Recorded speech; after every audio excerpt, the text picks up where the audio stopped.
Welcome to the Moodboard Podcast. This is Cesar, And this is Aaron.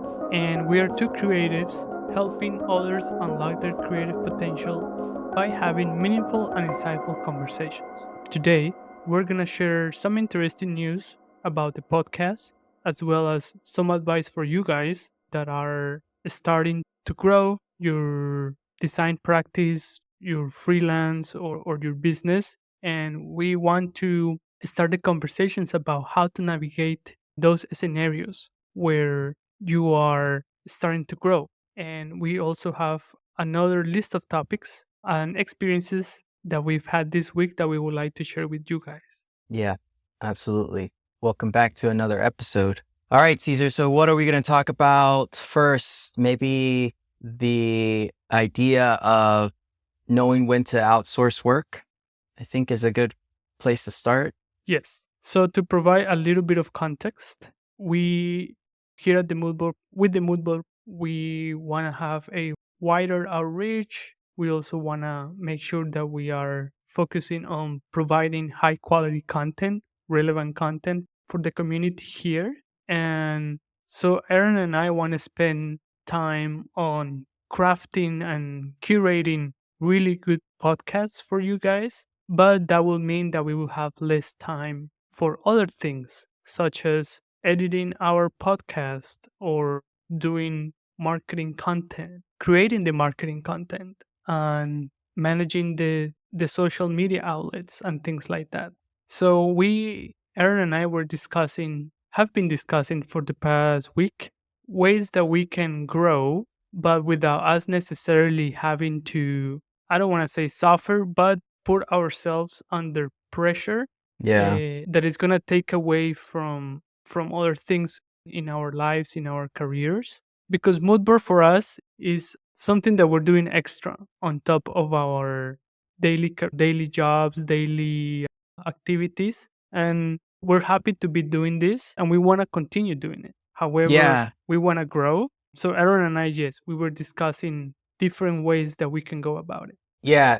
Caesar, like the thing that we joked about a few episodes back where we started this, when we started this, we had no idea how much work goes into creating something at the level of quality that we want to have it at. And we've been discussing ways to continue to increase that level of quality without necessarily spending more time on it. And we landed on this interesting topic where that all of us will face at some point when we're Mhm. building something.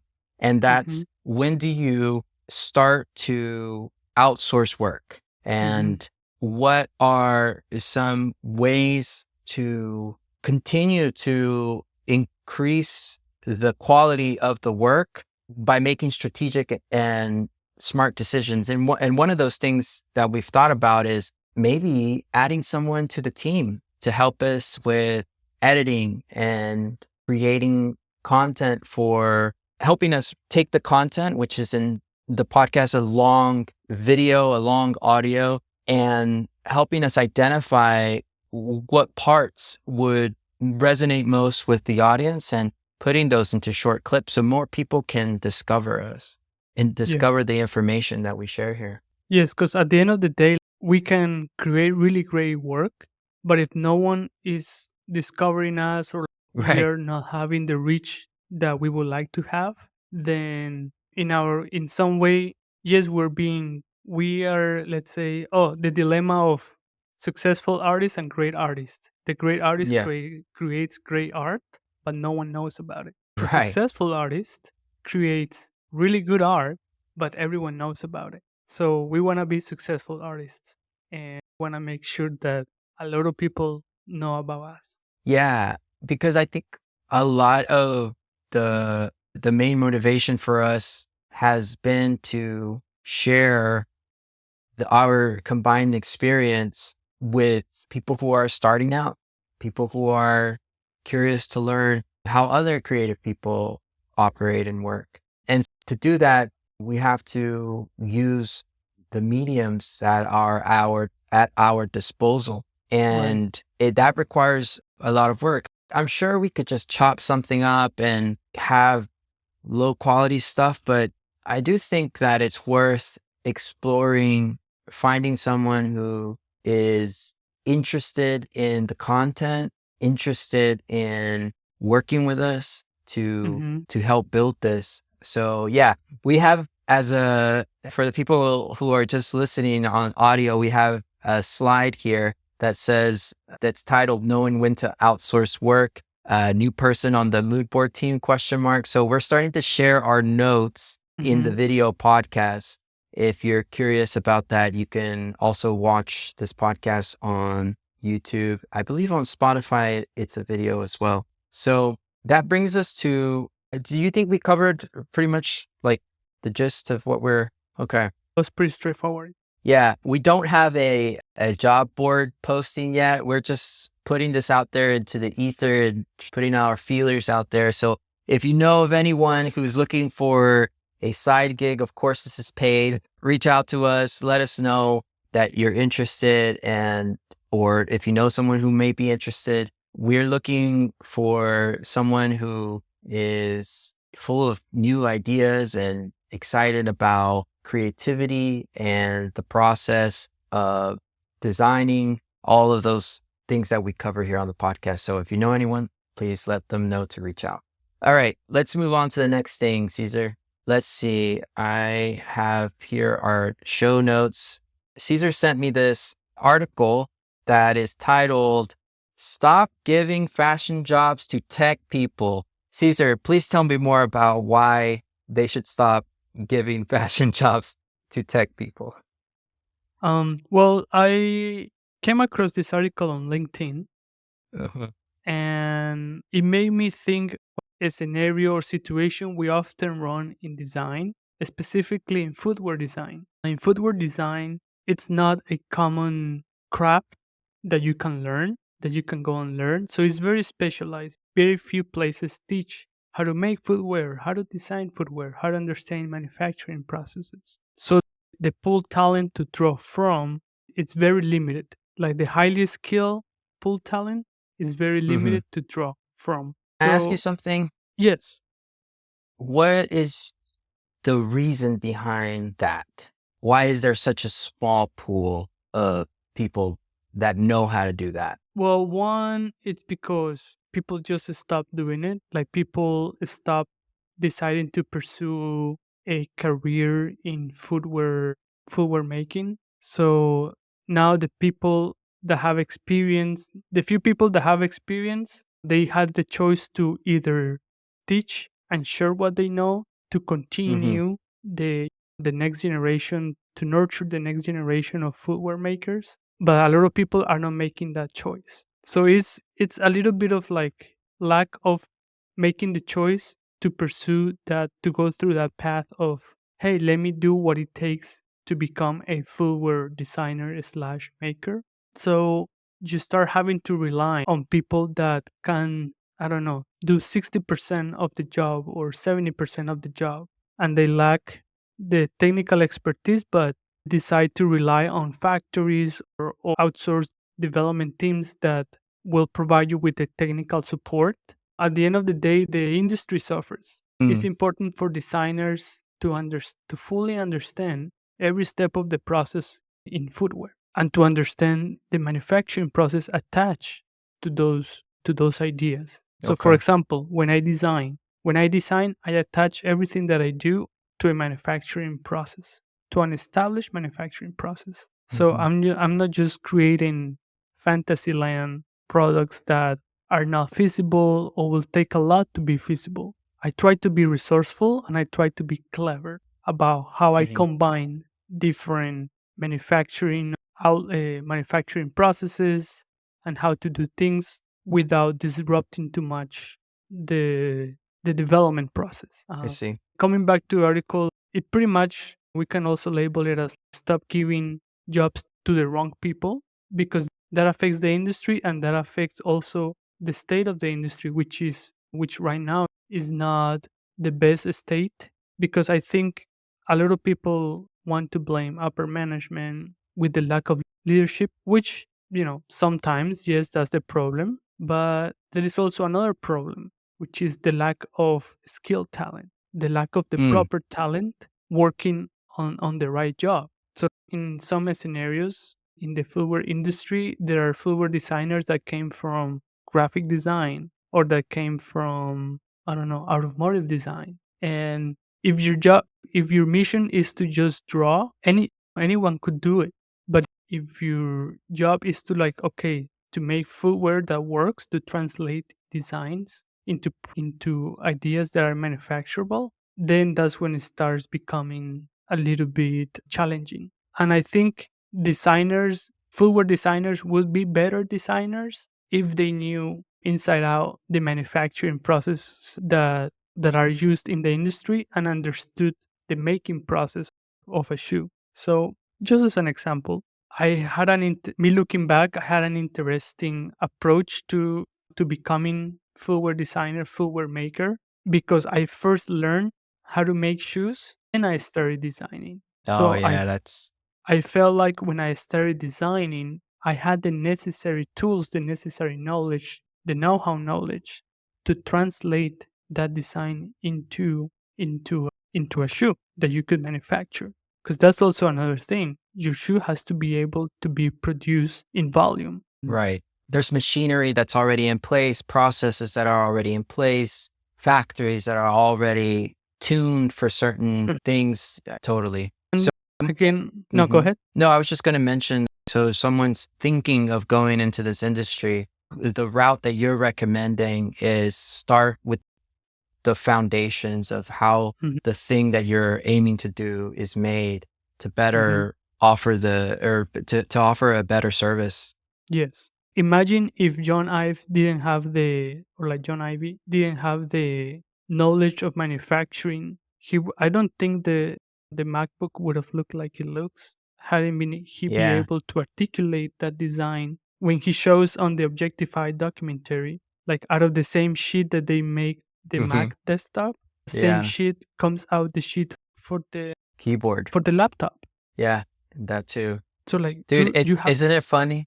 yeah, you Like, have. I was just gonna mention that in that clip, he seems so shy, like not shy, but he seems very self-aware that his obsession is he's so quiet, but his obsession and dedication to the product is that clip, it just makes me laugh because he knows that he's really obsessed, and that's the kind of level of obsession that you need to create things at that level. Yes. So yeah, that's the level that we should operate, and it'll make you a better designer. Like some people think that it's gonna be hindering your creative process, but it's that's not the purpose. The purpose is to elevate your creative process, is to make your ideas better, to always anchor your ideas to reality. And that's also something that's gonna make your career future proof, Yeah. because 100 years from now, people are gonna have ideas, and then people are gonna try to figure out how to make ideas a reality. Yeah. And that this scenario will always happen, no matter what you do. Ideas, execution, and there are more people with ideas, people who can actually execute. So the Yeah. question is, which side of the coin do you want to be? Ooh. Yeah. The thought of that change is the only thing that's constant makes me think that constraints are also the only thing that is constant. There is Mm-hmm. constantly going to be constraints. And the more you become comfortable with accepting those constraints and knowing how to use them to your advantage, Mm-hmm. and accepting that they're always going to be there. In this case, we're talking about manufacturing constraints. We're talking about the construction, that's the constraints that you have with a material, etc. It can apply to an abstract level. And I feel like the best designers are the ones who use those constraints and create something new with them and exploit them to just come up with new things, new, better things. Yeah, that's exciting. I think that knowing intimately how things are made should just be like a trademark designer attribute, right? That is, I don't really understand how I have heard this from scientists before, where scientists are, I think it was Richard Feynman, who was just, maybe it was someone else, I'm not sure, but he was basically saying that he doesn't understand how people can exist in the world without understanding how things work. He's almost like always constantly asking himself, like, why does life behave in this way and things behave in this way? So that curiosity should be, I think, like a really important part that we nurture as designers, because that is what makes your individual design process different. Because I feel like a lot of people, that curiosity for whatever reason has been dull. I don't know, that's maybe it's a designer thing. I don't know, but it's important to definitely keep Yeah. keep awareness about that. It's a Cool. combination of things. It's personal, it's cultural, like work culture matter. Yeah. It's also a little bit of like social, like a social norm to, I don't know, Yeah. default to, I don't know, follow a trend. So it's like, okay, I'll follow a trend. And Yeah. brands think that following a trend will equal, commercialization of the product, high sales, and all of that. Yeah. Yeah. Because they think that the trend is what people want, but not necessarily. Maybe the trend is what people want because they don't have other choices, so they have to pick what they have. But if you present them with something really good, maybe the trend doesn't matter. The topic of constraints is a really interesting one for me, Hmm. because in manufacturing shoes or manufacturing physical products, the things that I see connecting with digital products is, Hmm. again, that idea that there are certain things that are made already, and infrastructure that's already made. For example, with apps, there are certain measures that are taken to make them more accessible to people who are using screen readers and people who have disabilities that need to have text very large. There are these things that are put into place. These are the things that are constraints that a designer has to take into account when they're designing. You can't just have something for the sake of having a large graphic, or basically you have to take those things into account. You have to understand how digital applications are made in order to Hmm. design with that intention that Mm. it's accessible to everybody. And so there's a lot of similarities between the way you construct a shoe and the way you construct an app that can be used by as many people as possible. Because at the foundation of those things, you have to understand how it's made. Have you seen Mhm. those documentaries called, I think it's called like How It's Made? Have you seen Yes. those? Yes. Aren't those fascinating? I saw one Always. about the plastic bag and I was just like, incredible. Yeah. You wouldn't think, like, you see a plastic bag and people are putting trash inside of it, putting it on the side of the road or side of the sidewalk. At least here in New York City, we still have that, or putting it in their garbage disposal, and you don't even think about it. But the process of creating that is just so fascinating. That's just one Yeah. example. But I I think it's know. such a Yeah. cool thing as a hobby to take a look at how things are made, because manufacturing processes are just, you could go down a wormhole. Yeah, and not only that, manufacturing processes is what limits you. Manufacturing processes dictate design, dictate what Mm, things look like. So if you don't master manufacturing processes, if you don't, to the level that you can maybe alter a manufacturing process a little bit so that it can give you, so you can yield for a new aesthetic to achieve a new aesthetic. mm, Until you don't change manufacturing processes, shoes are gonna look the same, things are gonna look the same. So that's why I evangelize a lot. Spend Try to spend time at factories, try to understand how processes work, try to understand how maybe you can alter a step of the process so that you can achieve a new, or unlock a new yeah, aesthetic. that's And powerful. every Like, go to time, the source. yeah, go to the source, because when you look, every time there's been a quote unquote advancement, or let's say a new material or a new aesthetic in fashion, it's always attached to a new manufacturing method or to an advancement in manufacturing. oh, this machine can do now Yeah. this material. Dude, yeah, that's so Now people true. can, now they can create this kind of shoe. Yeah, But hadn't that been possible, then, oh, sorry, we can't do it. And no matter how much you design, like that's, so you have to be, you have to be versatile in the manufacturing world totally. to unlock new ideas. Yeah, I remember that when I was working on the headphone project. So before the AirPods came out, I was working with a Danish company to come out with wireless in-ear headphones. And one of the things that kind of shocked my young intern mind Mm, was that the parts for the components were already pre-made, meaning that the design was, we were essentially designing the wrapper, which was a big like taboo thing. Like industrial designers don't do that.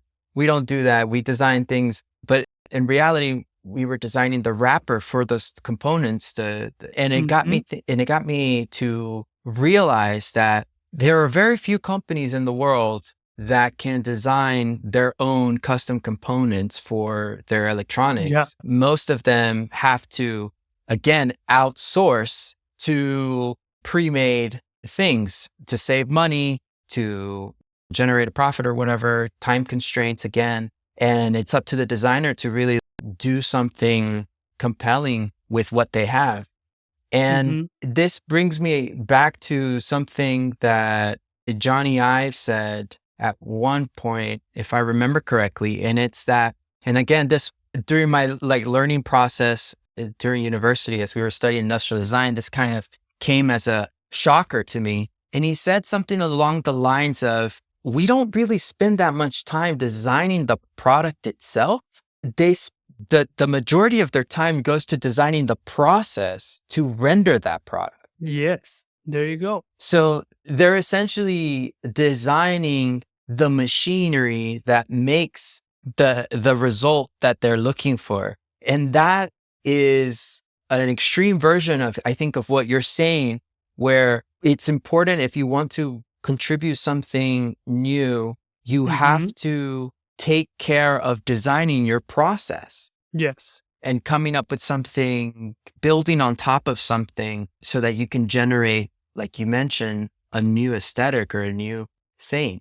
So I think that brings us to our next topic, Cesar, Yes. and that is designing your business process. So I was talking with Cesar a little bit about this, but I recently had an experience with a client where things were moving really quickly and one thing led to another. And all of a sudden I make the mistake of realizing, oh my God, I started to already do work and we haven't signed a contract, and Without things contract. things stopped right then and there. I realized, wait a minute, stop the presses. We got to stop this right now. That's a big no. But that is one of the mistakes that I think a lot of freelancers make, and that is to lift a finger without having things written down on paper because of trust or because of having a referral It's a from a friend. friend. Mhm. Yeah, exactly. And I think that it's an important topic for us to discuss today because the job market being what it is, we are more than ever doing things on our own as an individual, as a freelancer. And so it's important that we talk about these things because we need to talk about how to improve our business side of things, not just Mm. us as designers and our craft, but our in business. So, Cesar, I want to get your thoughts on this because I have a note here that you have experience in this domain, and I want to get your tips. I want to get your thoughts. Totally. I want to bring up your phrase that you brought up when we were talking about this topic, and you said that a lot of designers focus on their quality of work, but not on their quality of business. Yep. And that really has resonated with me because that's 100% true. That designers or artists get caught up in the work, but not on the relationships that take to sell that work or that take to be compensated for your work or like taking care of the things that are going to allow you to do your work. So it is important for us to be mindful of that, to be mindful of business, because without business, there is, as we always preach here, without business, there is no designing. And Yeah. without design, there is no money. Yeah. And so we have to be mindful of like, hey, I know you want to be creative 24/7, and I know you want to draw and make beautiful objects and all of that, but like, Yeah. that itself is not going to sell. So you need to, I think there is moments for, yes, being an artist. Might be a season in your career where, sure, you can do create beautiful work, for a period of time. But then there are going to be other seasons where, like, okay, Yeah. you created this. What are you going to do with it? So you Yeah. have to market it, sell it, or present it, pitch it to a company so that you can fund your next phase in your business or in your career. 100. So I've always been attracted to the freelance world and being independent, entrepreneurial. I've gone down the rabbit hole of, okay, let me structure myself the best way possible so that I can focus myself on doing work, on doing the creative stuff. Mhm. And I've come across a few resources online Mhm. about having a contract in place before you start any work with anyone, your friend, your best friend, your colleague, a friend of a friend, or an unknown person. You have to have a contract in place first. Mhm. Luckily, there are a lot of resources online that can help you something in place so that you can start doing the work that you want to do. And by that, we have a video that came out in 2013, but it's this video about the importance of getting paid for the work that you've done. And in order to ensure that you get paid, you need to start a work, but don't just you need to have a contract before you start any work. That's pretty much Absolutely. the gist of it. Yeah. And this Yeah. video talks about the importance of having a contract in Contracts. place, having deliverables Yeah. clear in contract, Yeah. and making sure that also the compensation is clear, the way you're going to be compensated. So, Yeah. for example, you have a Kickstart fee, you have Mhm. the client pays for your work throughout every stage of the process. Yep. Then, upon completion, they pay in full the the remaining amount of the project fee. The Also, video, like, because it's not showing on the audio, let's just give the title real quick. Oh, It's by yeah. Mike Montero, and it's titled, we can't say the title, Beep, but beep, you pay me. pay me. So if you want to check that out, it's on Vimeo. Just do a quick Google search and you'll land on it. Cesar recommends this, and I'm going to watch it as well because I want to hear what Mike has to say. I read his book, Ruined by Design, which I thought was pretty compelling and an important read, I think, for designers to know where they stand. Cesar, just the right on that topic of trust and, setting up contracts. I think that right now, at least in the times that we're in, where a lot of people are looking for work and they're willing to bend the Jump. rules maybe, and Jump right they can into get it. exactly, they can get caught up into this and everything. And I think it's very important that we talk about the reasons why contracts or why deliverables with as much specification as possible is important. Because if those things are ignored, you can really get yourself into some trouble.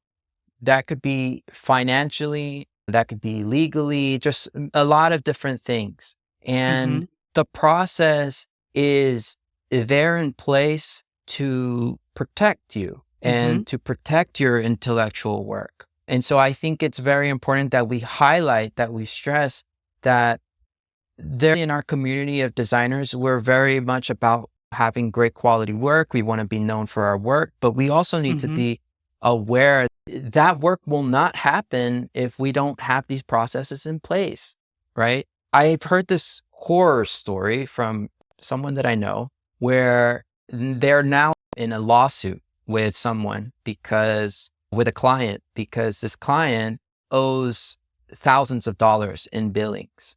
Okay. they got into this situation and they now have basically a class action, sorry, just a regular, I think I'm not sure the specifics of the lawsuit, but they're in a lawsuit with this person. I think they had another person on their team, and that's why I think it's like a multiple people are suing this client. Exactly. And I believe that this person had legal counsel, and so they were able to do this. That is because they had a contract, and that contract basically gave them the ability to even go after those billings that are now owed. That's a very wild, but also not very uncommon situation. And we just want people who are listening to this, who are starting their businesses, who are working on building a business, to stay aware of that. Yes. So that brings me to the next thing. Cesar, can you give us some more of those tips that you have? Yes, definitely having a contract in place and sending always before you start a project, send an statement of work, which is your contract, send a statement of work. And that will also help you weed out the that are not serious, because that scares them away from people that doesn't have good intentions. With a contract, with a statement of work prior starting any job. I think Cesar disconnected there. Can you hear me? For a second. Maybe he will come back. All right, you're back?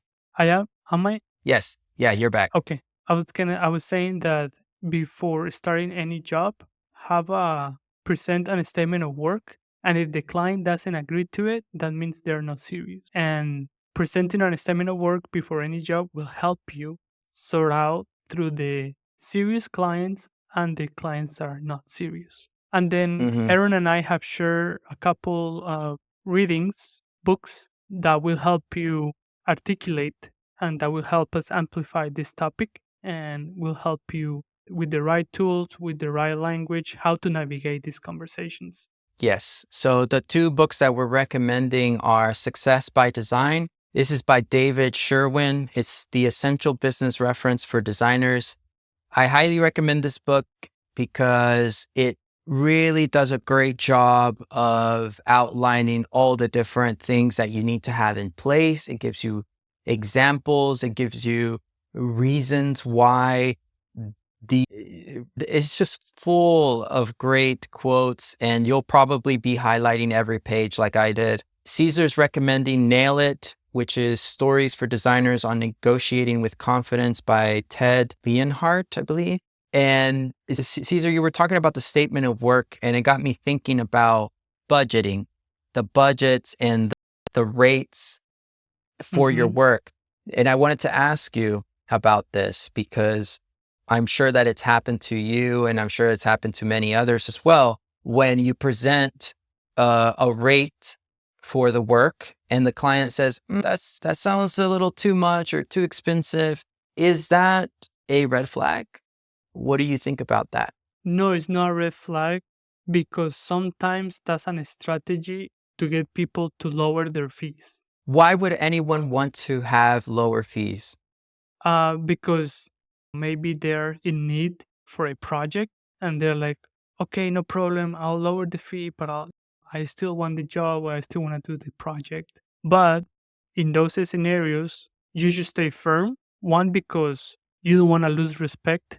You want to be seen as someone that, like, hey, I know how to price my work. I know my work is valuable.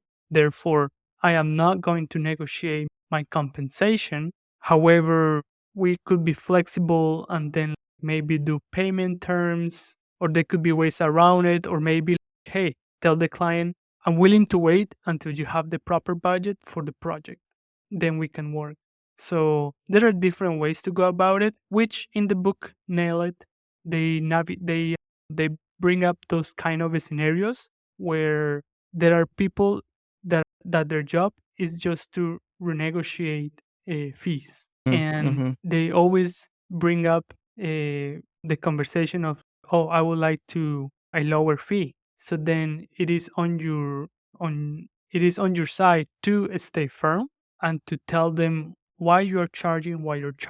You have experience, you know what people are charging in the market, and it's a fair it's a fair fee, it's a fair price. You have a proven record of your work being successful, helping other people become successful.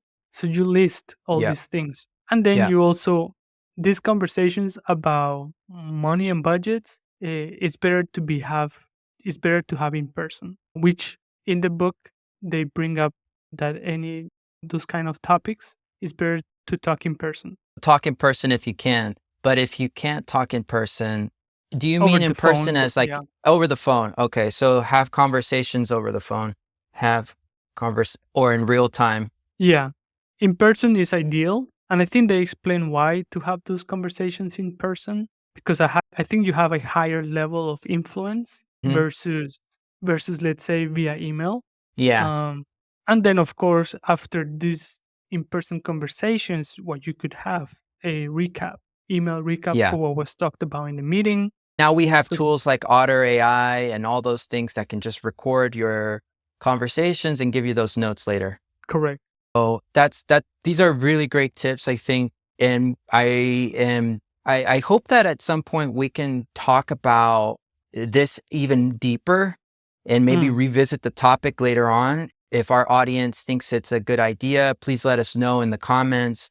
Let us know if there is anything that you have questions about, and if we don't have the answers, we'll come together and ideate with each other to go and investigate. But I do think this topic of how to price yourself and know that your rate is grounded on all the factors that are involved, whether it's overhead costs, all the individual variables that come into play when you're calculating your hourly cost or your hourly rate, excuse me, like your level of experience, just all these different things I think are very Hmm. important to have maybe a list. I've heard of people who advocate for this, where it's having a list of your rates. That way, whenever someone asks what you Yeah, do, you have the main. Yeah. you have almost like a menu, right? A menu Right. of things that you offer so that know what your non-negotiables are, right? Like there are Yeah. certain things that I feel like we are the only ones that know exactly how much effort, how much expertise and care we put into the work. And that Hmm. needs to reflect in the rate. And we also need to have the confidence to back that up to say, you know what? If you want a lower rate, I would have to compromise on the quality of my work, and I don't do that kind of stuff. So Or not only maybe, that, less work. You get less work. You get less time commitment. Things are gonna yeah, take longer. yeah.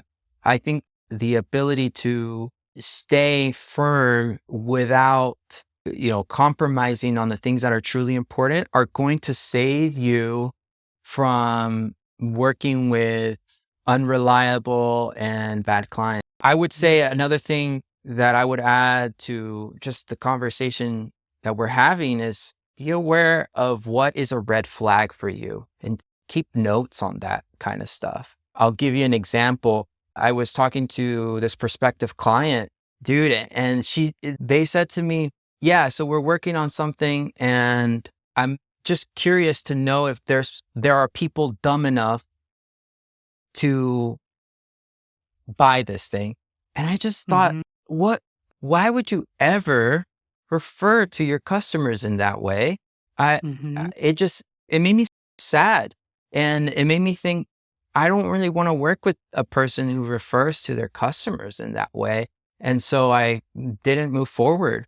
But it made me think that it says a lot about a prospective client, how they view their customers and because it's going to, if they see them in that way, imagine how they're going to see people who work for them or work with them, right? So I'm just like, no, Hmm. thanks. I'm going to pass Yeah. on that. Yeah. But anyway, that was just the sideline thing to think about. There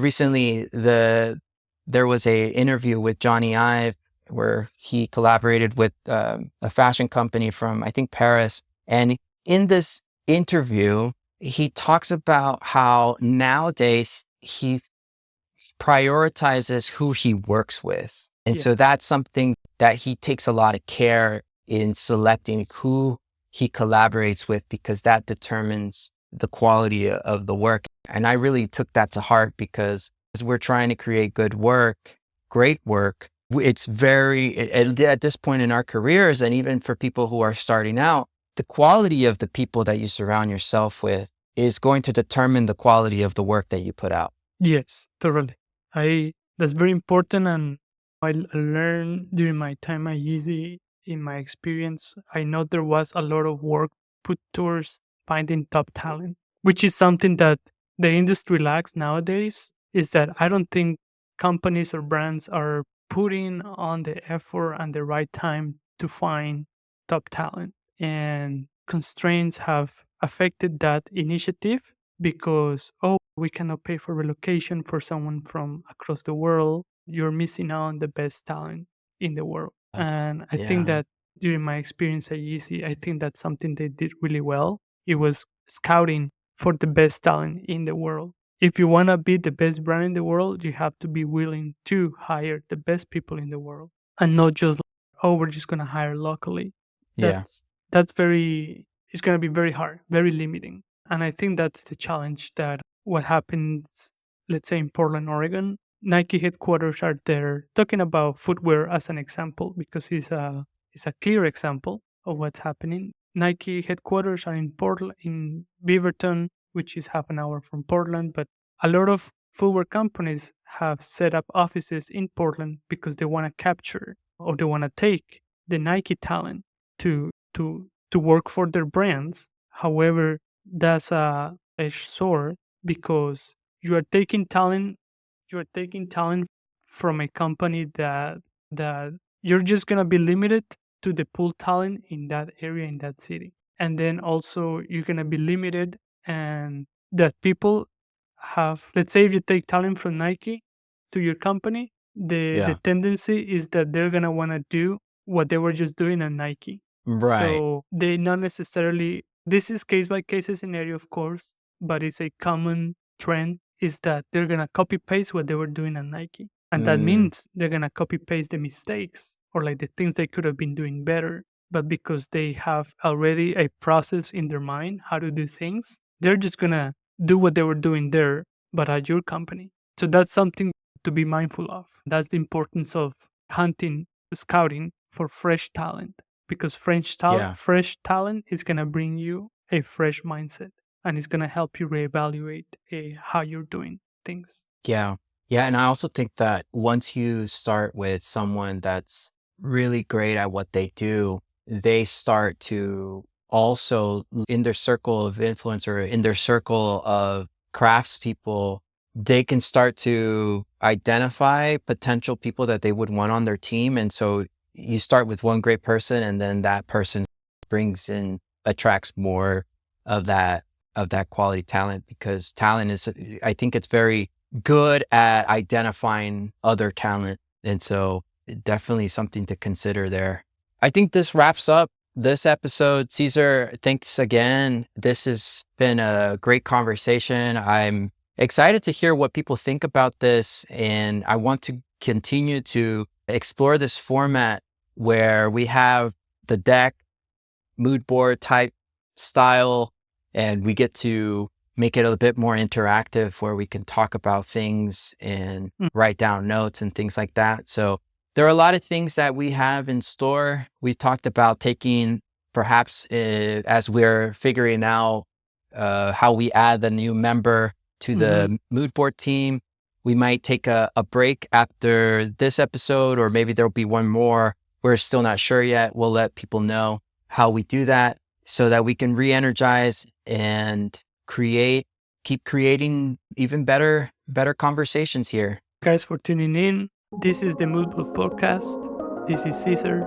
And this is Aaron. And we are two creatives helping others unlock their creative potential by having meaningful and insightful conversations. Thank you so much, and take care. See you in the next one. Goodbye.